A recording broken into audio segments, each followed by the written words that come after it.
జనతా పార్టీకి ప్రధానమంత్రి నరేంద్ర మోదీ గారి దృష్టికి కూడా తీసుకొస్తా ఉన్నాం. ఎట్ ద సేమ్ టైం ఒక దేశ ప్రధానమంత్రి గారు వచ్చి కూర్చున్న వేదిక మీద, ఒక రాష్ట్ర ముఖ్యమంత్రి గారు కూర్చున్నటువంటి వేదిక మీద అత్యంత గంభీరమైనటువంటి ఆరోపణలు వాళ్ళ కుటుంబ సభ్యులు ఎదుర్కొంటున్నటువంటి నేపథ్యంలో అదే వేదికను భారతదేశం యొక్క సహాయక మంత్రిగా, హోమ్ మినిస్టర్గా ఉన్నటువంటి బండి సంజయ్ గారు కూడా ఆ వేదికను పంచుకోవడం నిజంగా చాలా శోచనీయం. ఎందుకంటే వారి కుటుంబ సభ్యులు అత్యంత గంభీరమైనటువంటి ఆరోపణలు ఎదుర్కొంటున్నటువంటి తరుణంలో ఆ వేదికను వారంతట వారే పంచుకోకుండా ఉంటే బాగుండేది, మర్యాదగా ఉండేది. ఎందుకంటే వాళ్ళ సమాజంలో ఒక మెసేజ్ ఏమొచ్చిందంటే, ఇటువంటి రాజకీయ కుటుంబాలలో ఉన్నటువంటి వారి పిల్లలు ఏ తప్పు చేసినా సరే పోలీసులు మరి సరైనటువంటి చర్యలు తీసుకోలేని పరిస్థితి ఉంటుంది అనేటటువంటి ఒక మెసేజ్ వారు ఆ వేదికను పంచుకోవడం ద్వారా పోయింది. అందుకనే నేను రాష్ట్ర ప్రభుత్వాన్ని చేస్తున్నటువంటి డిమాండ్ ఏంటంటే, బండి సంజయ్ గారి కుమారుడు ఎదుర్కొంటున్నటువంటి ఆరోపణలో భారతీయ జనతా పార్టీకి ఒక అలవాటు ఉన్నది. ఇట్లాంటి నేరారోపణలు ఎదుర్కొంటున్న వాళ్ళని వాళ్ళు దేశం దాటిస్తారు మొదలు.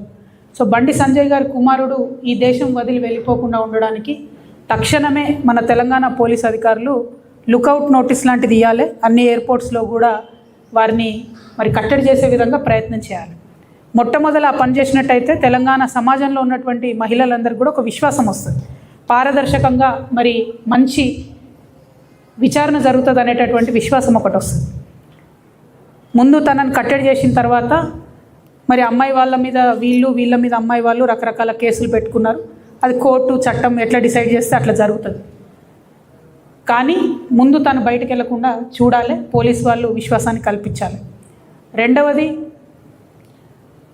కొన్ని పార్టీల వాళ్ళు ఒక ట్వీట్ వేసేసి మొత్తం సమస్యను ఏదో పరిష్కారం చేసినాము అనేటటువంటి ఆలోచనతోని అవాకులు చెవాకులు నా మీద వాగుతున్నటువంటి సందర్భాన్ని మనం చూసినాం.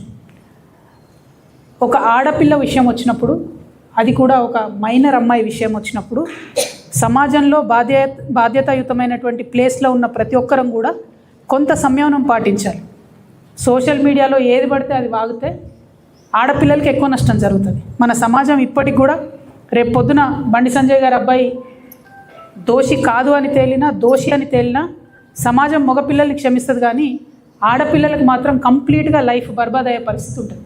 ఇవాళ బీఆర్ఎస్ పార్టీ సోషల్ మీడియా చేస్తున్న అత్యుత్సాహంతో ఏం జరిగింది, బండి సంజయ్ వారి సైడ్ నుంచి వాళ్ళు ఆ ఆడపిల్ల మొత్తం వీడియోలు, ఫేసులు, ఫోటోలు మొత్తం బయట పెట్టారు. అంటే ఒక అమ్మాయి, ఆమె మైనరో కాదో అనేటటువంటి చర్చ ఉంది. ఆ అమ్మాయి జీవితాన్ని నాశనం చేయడానికి ఇవాళ డైరెక్ట్గా బీఆర్ఎస్ పార్టీయే కారణం. ఏం అవసరం ఉంది, అంత అత్యుత్సాహం ఏముంది? ఇష్యూ సాల్వ్ చేయనియండి, మాట్లాడుతున్నారు కదా, డెఫినెట్గా ఆడపిల్ల పక్షమే ఉంటాం. మన తెలంగాణ సమాజంలోనే అది ఉన్నది, ఆడపిల్ల పక్షమే ఉంటాం. కానీ ఇవాళ ఆడపిల్ల జీవితం నాశనం అవడానికి కారణం ఎవరు? ఎందుకు అమ్మాయి ఫోటోలు బయటికి రావాలి, అమ్మాయి వీడియోలు బయటికి రావాలి?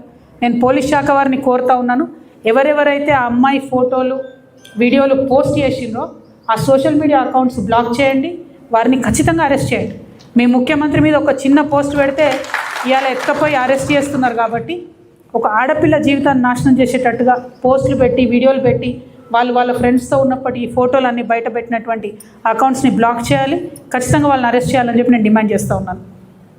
మరి ప్రధానమంత్రి గారు వచ్చిండ్రు, మహిళా బిల్లు మీద ఏమైనా చెప్తారేమో అనుకుంటే మహిళా బిల్లు మీద ఏం చెప్పలేదు. కనీసం మళ్ళీ రీఇంట్రొడ్యూస్ చేస్తాం, కనీసం సెన్సెస్ అయిపోయిన తర్వాత చేస్తామన్న విషయం చెప్పలేదు. ఇక జరుగుతున్నటువంటి సెన్సెస్లో, జనగణనలో ఓబీసీ కాలం పెట్టాలని ఎప్పటి నుండో మేము డిమాండ్ చేస్తున్నటువంటి సందర్భాన్ని తెలంగాణ ప్రజలకు మళ్ళొకసారి గుర్తు చేస్తున్నాం. ఇలా ఫస్ట్ ఫేజ్ అయిపోయింది, ఇండ్లను లెక్కించే ఫేజ్ అయిపోయింది. తర్వాత ఇప్పుడు ప్రజల్ని సపరేట్గా జనాభాను లెక్కించే ఫేజ్ వస్తుంది. కనీసం అప్పుడన్నా కులము, ఉపకులము, వారి యొక్క ఆర్థిక స్థితిగతులు, సామాజిక స్థితిగతులు అన్నీ కూడా లెక్కించే విధంగా ఖచ్చితంగా నిర్ణయం తీసుకోవాలని చెప్పి భారతీయ జనతా పార్టీని మేము డిమాండ్ చేస్తూ ఉన్నాం. ఆ దిశగా మోదీ గారు ప్రయత్నం చేయాలని కూడా డిమాండ్ చేస్తున్నాం. ఎందుకు ఈ మాట చెప్తా ఉన్నామంటే, ఇవాళ మేము రైల్వే కోర్టుకు పోవాల్సి వస్తుంది. ఆ రోజు బీసీ బిల్లు కోసం ఏదైతే రైల్ రోకో చేసినామో ఇవాళ రైల్వే కోర్టుకు అటెండ్ కావాల్సి వస్తుంది. మరి ఇటువంటి సందర్భంలో, ఒక పక్క ఉద్యమాలు జరుగుతున్నటువంటి సందర్భంలో మీరు కనీసం బీసీ బిడ్డల యొక్క మనోభావాల్ని గమనంలోకి తీసుకోవాలి. భారతీయ జనతా పార్టీ ఖచ్చితంగా ఓబీసీ కాలం పెట్టాలి, సామాజిక ఆర్థిక పరిస్థితులు లెక్కించాలని చెప్పి మేము డిమాండ్ చేస్తూ ఉన్నాం. ఇక మూడో విషయం, ప్రధానమంత్రి గారు వచ్చినటువంటి సందర్భంలో పాలమూరు రంగారెడ్డి ప్రాజెక్ట్కి నేషనల్ స్టేటస్ ఇవ్వాలని చెప్పి మేము తెలంగాణ రక్షణ సేన తరఫున డిమాండ్ చేయడం జరిగింది. ఇది చాలా న్యాయబద్ధమైన డిమాండు. యావత్ తెలంగాణలో అత్యంత పెద్ద జిల్లా అయిన కృష్ణానది 300 కిలోమీటర్ల బారిన ఇప్పటి వరకు కూడా నీళ్లు రానటువంటి అత్యంత పేద జిల్లాగా మహబూబ్ నగర్ ఉన్నది. అన్ని ఇండికేటర్స్లో అది విద్య కావచ్చు, వ్యవసాయం కావచ్చు, ఉపాధి కావచ్చు, ఎట్లా చూసుకున్న మహబూబ్ నగర్ జిల్లా ఇప్పటికి కూడా ఉమ్మడి మహబూబ్ నగర్ వెనుకబడి ఉండడం అన్నది శోచనీయం. మరి అటువంటి జిల్లా బాగుండాలంటే కేంద్ర ప్రభుత్వం ఖచ్చితంగా పాలమూరు రంగారెడ్డి ప్రాజెక్టుకి నేషనల్ ప్రాజెక్టు నీళ్లు తీసుకొని పోతున్నటువంటి పరిస్థితి ఉన్నది. కేసీ కెనాల్లో వాస్తవానికి తుంగభద్ర నీళ్లు వారాలి, కానీ వాళ్ళు కృష్ణా నీళ్ళు తీసుకొని పోతున్నారు. చెన్నైకి నీళ్ళు తీసుకుపోతామని చెప్పి తెలుగు గంగ కావచ్చు, పోతిరెడ్డిపాడు కెపాసిటీ కావచ్చు, అన్నిటినీ కూడా డబుల్ చేసుకునే పరిస్థితి ఇలా కనబడతా ఉన్నది. శ్రీశైలం నుంచి మళ్ళీ బురద నీళ్ళు అంటే అత్యంత కింది స్థాయి నుంచి ఒక 3 TMCతో నీళ్ళు ఎత్తిపోసి రాయలసీమ లిఫ్ట్ ఇరిగేషన్ పెట్టుకుంటున్నారు. అంటే వాళ్ళు పెట్టుకోవడం మంచిదే, మనం ఎందుకు చేసుకోలేకపోతున్నాం అన్నది ఒక బాధతోని, ఒక ఆవేదనతోని నేను ప్రశ్నిస్తూ ఉన్నా. మరి డబ్బులు ఖర్చు పెడితే 1,00,000 కోట్లు అయిపోయాయి, 1,89,000 కోట్లు అయిపోయాయి. ఇప్పుడు ఈ గవర్నమెంట్ వచ్చినాక కూడా వేలాది కోట్లు ఇరిగేషన్ మీద ఖర్చు పెడతామని చెప్తున్నారు. గోదావరి నీళ్ళలో పావు వంతు వాడుకోకపోతే, కృష్ణా నీళ్ళలో 50% వాడుకోకపోతే, మరి దీని మీద అత్యంత అర్జెంటుగా ముఖ్యమంత్రి గారు మాట్లాడాలి. మా వంతుగా మేము తెలంగాణ రక్షణ సేన నుంచి గోదావరి కృష్ణాల నదీ జలాలను చక్కగా వాడుకోవడానికి మేము ఖచ్చితంగా ప్రజలు మాకు అవకాశం ఇస్తారు, మేము అధికారంలోకి వస్తాం. మా పార్టీ తరఫున వాటర్ కమిషన్ ఏర్పాటు చేస్తాం. అదేవిధంగా ఈ 2 నదుల నీళ్లను మనం ప్రతి సాగుయోగ్యమైనటువంటి ప్రతి గుంట భూమికి కూడా నీళ్ళు ఇవ్వడానికి 3,000 ఎకరాలకు ఒక లష్కర్ని నియమిస్తాం. వాళ్ళ పని ఏముంటుందంటే ఎక్కడ కాలువ వచ్చింది, ఎక్కడ రాలేదు, ఏ చిన్న కాలువలో ఏ రిపేర్ ఉంది, ఏ పొలానికి కాలువ వస్తలేదని చూసేటటువంటి ఒక వ్యవస్థను ఏర్పాటు చేస్తాం. గోదావరి కృష్ణ పెద్ద నదులు కాకుండా అనేక నదులు ఉన్నాయి, మన ప్రాంతంలోనే పుడతాయి, మన ప్రాంతంలోనే అవి గోదావరిలోనూ కృష్ణలో కలిసిపోతాయి. మూసీ కావచ్చు, ఇంకా అనేక నదులు ఉన్నాయి. వాటి మీద ఎక్కడికక్కడ చిన్న చిన్న సిస్టమ్స్ కట్టుకోవాలి. ఆ ప్రయత్నం ఆ వ్యవస్థ అంతా ఆంధ్రాలో ఉంది, అందుకనే వాళ్ళు అన్ని నీళ్ళు వాడుకోగలుగుతూ ఉన్నారు. ఇదే సంవత్సరం కృష్ణలో 771 TMCలు ఆంధ్ర వాడుకున్నది, మనం కేవలం 221 TMC వాడుకున్నామంటే మనం ఆ సిస్టమ్ డెవలప్ చేసుకోవాలి. మీరు చూసినట్టయితే జూరాల నుంచి మొదలు పెడితే అసలు కిందికి ఆంధ్రకు నీళ్ళు పోయేంత వరకు కూడా దాదాపు 150 కిలోమీటర్లో ఒక్కటి కూడా మన దగ్గర ఎక్స్ట్రా సిస్టమ్ లేదు, చిన్న యానికట్ లేదు. మేము ఖచ్చితంగా అధికారంలోకి వచ్చిన తర్వాత చిన్న నదుల మీద గేట్లతో కూడిన చెక్ డ్యామ్లు కడతాం, 100 సంవత్సరాలు ఉండేటట్టుగా వాటిని కడతాం. బీఆర్ఎస్ హయాంలో కట్టినట్టు చెక్ డ్యామ్లు కట్టి 2 ఫోటోలు తీసుకొని కొట్టుకుపోయే చెక్ డ్యామ్లు కాకుండా శాశ్వతంగా ఉండేటటువంటి చెక్ డ్యామ్లను కడతాం. అంటే నీటి విషయంలో మా అంతా కట్టినోళ్ళు లేరు, చేసినోళ్ళు లేరు అని చెప్పే బీఆర్ఎస్ పార్టీ నుంచి మరి ప్రధానమంత్రి గారు వచ్చిపోతే కనీసం ఒక్క ప్రశ్న లేదండి, ఒకటంటే ఒక ప్రశ్న కూడా ఎందుకు మరి పోలవరం మన పాలమూరు రంగారెడ్డి గురించి మాట్లాడలేదు, ఎందుకు మాకు ఎక్స్ట్రా డబ్బులు ఇస్తలేరని చెప్తలేరు. వాళ్ళకు మాత్రం పోలవరానికి వేలాది కోట్ల రూపాయలు పోతున్నాయి. నేను మళ్ళొకసారి కేంద్ర ప్రభుత్వాన్ని విజ్ఞప్తి చేస్తున్నాను, బీజేపీ పార్టీని విజ్ఞప్తి చేస్తున్నాను. మా రాష్ట్రం వచ్చిందే నీళ్ళ కోసం, మాది కొత్త రాష్ట్రం, మాకు కూడా నేషనల్ ప్రాజెక్టు కావాల్సిందే. మీరు 16 ఇతర రాష్ట్రాల్లో ఇచ్చినట్టుగానే మా రాష్ట్రానికి కూడా నేషనల్ ప్రాజెక్ట్ హోదా ఇవ్వాలని చెప్పి నేను మరొకసారి డిమాండ్ చేస్తూ మీ అందరి దగ్గర కూడా నేను సెలవు తీసుకుంటున్నాను. బీసీ రిజర్వేషన్ గురించి డెఫినెట్లీ బీసీ రిజర్వేషన్లకు సంబంధించి ఓబీసీ కాలం ఏదైతే పెట్టాలని డిమాండ్ చేస్తున్నామో దాంతోపాటు ఇక్కడ నుండి పాస్ అయి పంపించినటువంటి బిల్లుల్ని కూడా మరి త్వరితగతిన గౌరవ ప్రధానమంత్రి గారు దృష్టి సారించి మా తెలంగాణ రాష్ట్రంలో పాస్ చేసి పంపించిన బీసీ బిల్లులు కూడా సాధ్యమయ్యేటట్టు చేయాల్సిందిగా డిమాండ్ చేస్తున్నాను. అది కాకుండా తెలంగాణ రక్షణ సేన నుండి మాకుండేటటువంటి కమిట్మెంట్ ఏదైతే ఉందో బీసీ రిజర్వేషన్ల పట్ల డెఫినెట్గా దేశమంతా తిరుగుతాం. 50% బీసీ రిజర్వేషన్ దేశవ్యాప్తంగా ఉన్న చట్టసభల్లో, అదేవిధంగా విద్యా సంస్థల్లో, ఉద్యోగాలలో సాధించడానికి మా వంతు ప్రయత్నం ఖచ్చితంగా చేస్తాం. నీటి విషయంలో కూడా మేము ఇదివరకే ఎప్పుడైతే పోలవరం బనకచెర్ల వాళ్ళు మొదలుపెట్టినరో ఆనాడే చీఫ్ జస్టిస్ ఆఫ్ ఇండియాకి సుప్రీంకోర్టు వారికి మేము రాయడం జరిగింది. వారిని సుమోటోగా స్వీకరించమని చెప్పి మేము అడగడం జరిగింది. దాన్ని మేము రిట్ పిటిషన్గా కన్వర్ట్ చేస్తాం. మన తెలంగాణ ప్రభుత్వం యాక్టివ్గా బనకచెర్ల ప్రాజెక్ట్ని అడ్డుకోకపోతే మేము తప్పకుండా టీఆర్ఎస్ నుండి పోరాటం చేస్తాం, లీగల్గా కూడా ఫైట్ చేస్తాం అనే విషయాన్ని చెప్తున్నాం. సిఆర్ పాటిల్ గారిని అపాయింట్మెంట్ అడుగుతాం మేము ఖచ్చితంగా. ఆ అపాయింట్మెంట్ వారు ఇస్తారని మేము భావిస్తున్నాం. ఇచ్చినప్పుడు మన రాష్ట్ర ప్రయోజనాలన్నీ కాపాడే విధంగా మనకున్న సమస్యల్ని కూడా సిఆర్ పాటిల్ గారికి, కేంద్ర ఇరిగేషన్ శాఖ మంత్రి గారికి ఇవాళ ఉత్తరం రాస్తాం, ఫ్యూచర్లో కలిసి కూడా విజ్ఞప్తి చేస్తాం. నీళ్ళ కోసమే పుట్టినటువంటి పోరాటం, నీళ్ళ కోసమే వచ్చినటువంటి రాష్ట్రం. అన్ఫార్చునేట్లీ 13 సంవత్సరాల్లో కూడా మనం ఏమాత్రం కూడా అడ్వాంటేజ్ తీసుకోలేకపోయినాం. కాబట్టి ఆ వ్యవస్థ కోసం టీఆర్ఎస్ పార్టీ తెలంగాణ రక్షణ సేన పోరాడుతుందని తెలియజేస్తూ సెలవు. Thank you. జై తెలంగాణ.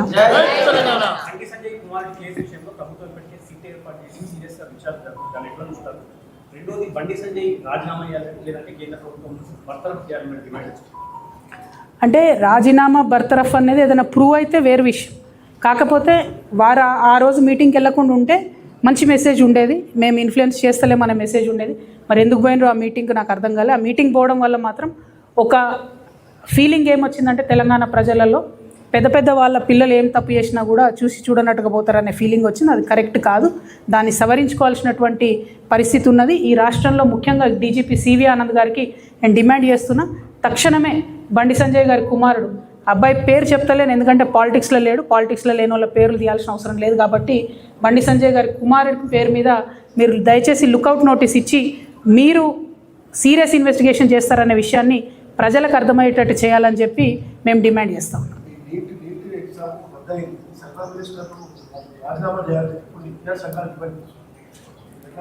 అంటే ప్రధానంగా ఒకటండి, నిన్న నేను మన ఖాన్ సార్ అని ఉంటాడు, ఆయన ఒక మాట అన్నాడు. అంటే ఎంత బాధ అయిందంటే నీట్ కోసం ప్రిపేర్ అయ్యే పిల్లలు వాళ్ళు రాత్రి పగలు 24 గంటలు ప్రిపేర్ అవుతారు. వాళ్ళ టెన్షను, ఆ బైపీసీ పిల్లల బాధలు అయితే వర్ణనాతీతంగా ఉంటాయి. నేను కూడా మా ఇంట్లో పిల్లలు మా చుట్టాల బంధువులు చదువుతుంటే చూసిన చాలా ఘోరమైన పరిస్థితి ఉంటుంది. అంత ప్రిపేర్ అయ్యి మొన్న 3వ తారీఖు నాడు రాస్తే పేపర్ లీక్ అయింది రాజస్థాన్లో అని చెప్తా ఉన్నారు. అంటే మామూలుగా 10 రూపాయలకు కొనే డైపర్ కూడా లీక్ కాదు, కానీ నీట్ పేపరు లీక్ అవ్వడం అన్నది చాలా దారుణం. అంటే ఎంత అపహాస్యం చేస్తున్నారు సంపూర్ణంగా విద్యా వ్యవస్థను అని చెప్పి మనం బాధపడే పరిస్థితి. రాజీనామాలు చేయమని డిమాండ్ చేయడం కాదు, టెక్నాలజీ వాడుకోవాలి, పేపర్ లీక్ కాకుండా చూడాలి, పిల్లల్ని టెన్షన్ పెట్టొద్దు. అంటే ఫ్యూచర్ ఆఫ్ ఇండియా వాళ్ళని టెన్షన్ పెట్టి మళ్ళీ ఎగ్జామ్ రాయి అంటే ఒకసారి పర్ఫామ్ చేసిన వాళ్ళు సెకండ్ టైం అదే రకంగా చేయాలంటే ఇబ్బంది ఉంటుంది. వారి మానసిక స్థితి కూడా చాలా డిఫరెంట్గా ఉంటుంది, తల్లిదండ్రుల మీద కూడా స్ట్రెస్ ఉంటుంది. కాబట్టి డెఫినెట్గా ఈ వ్యవహారాన్ని అత్యంత సీరియస్గా తీసుకోవాలి, టెక్నాలజీ వాడుకొని పేపర్ లీక్ కాకుండా కేంద్ర ప్రభుత్వం చూడాలని చెప్పి మేము డిమాండ్ చేస్తూ ఉన్నాం. అందుకే మేము మా మేనిఫెస్టోలో కూడా చెప్పినాం, విద్యకు అత్యంత ప్రాధాన్యత ఇవ్వాలి, అత్యంత ఎక్కువ బడ్జెట్ ఇవ్వాలి, అత్యంత సెక్యూరిటీ ఇవ్వాలి. కానీ అది దేశంలో జరుగుతలేదు, రాష్ట్రంలో జరుగుతలేదు. ఈ విషయంలో మాత్రం సంపూర్ణంగా కేంద్ర ప్రభుత్వ వ్యవహారాన్ని మేము ఖండిస్తూ ఉన్నాం. Thank you.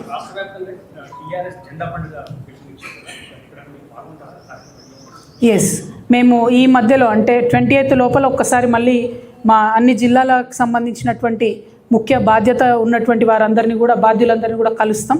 కలిసి ఈ నెల 20వ తారీఖు నుండి వచ్చే నెల 20వ తారీఖు వరకు తెలంగాణ రక్షణ సేన జెండా గద్దెలు నిర్మించుకోవడం, అన్ని చోట్ల జెండాలను ఆవిష్కరించుకోవడం, ఆ కార్యక్రమాన్ని చేస్తాం. నేను కూడా చాలా చోట్లకి వెళ్ళి ప్రత్యక్షంగా కొన్ని జిల్లా స్థాయిలో, కొన్ని నియోజకవర్గ స్థాయిలో, కొన్ని చోట్ల మండల స్థాయిలో, ఇంకొన్ని చోట్ల గ్రామ స్థాయిలో కూడా జెండా పండుగ కార్యక్రమాల్లో పాల్గొనడం జరుగుతుంది. వచ్చే నెల అంతా కూడా మేము దాన్ని పునాదిగా భావిస్తూ ఉన్నాం పార్టీ నిర్మాణానికి. దాని తర్వాత కమిటీలు, దాని తర్వాత మెంబర్షిప్లు, ఈ జెండా పండుగ చేసేటటువంటి పర్ఫార్మెన్స్ బేస్డ్గానే బాధ్యతలు ఇవ్వడం, ఇటువంటి అంశాలన్నింటినీ కూడా టేకప్ చేస్తాం. కాబట్టి తెలంగాణ రక్షణ సేనతో ఇప్పటికే ఇంక్లూడ్ అయి పనిచేస్తున్నటువంటి వారు ఇంకా అనేక మంది జాయిన్ అవుతామని చెప్పి వస్తున్నటువంటి వారిని కూడా నేను రిక్వెస్ట్ చేస్తున్నా. ఈ జెండా అనేటటువంటిది ప్రతి చోట ఎగరాలి, ప్రతి నియోజకవర్గంలో, ప్రతి గ్రామంలో, ప్రతి మండలంలో ఎగరాలి. కాబట్టి దానికోసం ప్రత్యేక శ్రద్ధ వహించాల్సిందిగా మీ అందరినీ కూడా విజ్ఞప్తి చేస్తూ ఉన్నాను. ఇవాళ తెలంగాణ రాష్ట్రంలో ఉన్నటువంటి రాజకీయ శూన్యతను అడ్రస్ చేయడానికి పుట్టుకొచ్చినటువంటి పార్టీ తెలంగాణ రక్షణ సేన. కాబట్టి మన జెండా ఎగిరిన ప్రతి చోట ప్రజలకు ఒక విశ్వాసం వస్తుంది, ప్రశ్నించే వాళ్ళు, పోరాడేటటువంటి వాళ్ళు, పరిష్కరించేటటువంటి వాళ్ళు ఉన్నారనే ఒక విశ్వాసం తెలంగాణ సమాజానికి ఇవ్వాలి. కాబట్టి జెండా రెపరెపలాడేలాగా చూడాలని చెప్పి తెలంగాణ రక్షణ సేన సైనికులందరికీ కూడా నేను పిలుపునిస్తూ ఉన్నాను. Thank you. జై తెలంగాణ.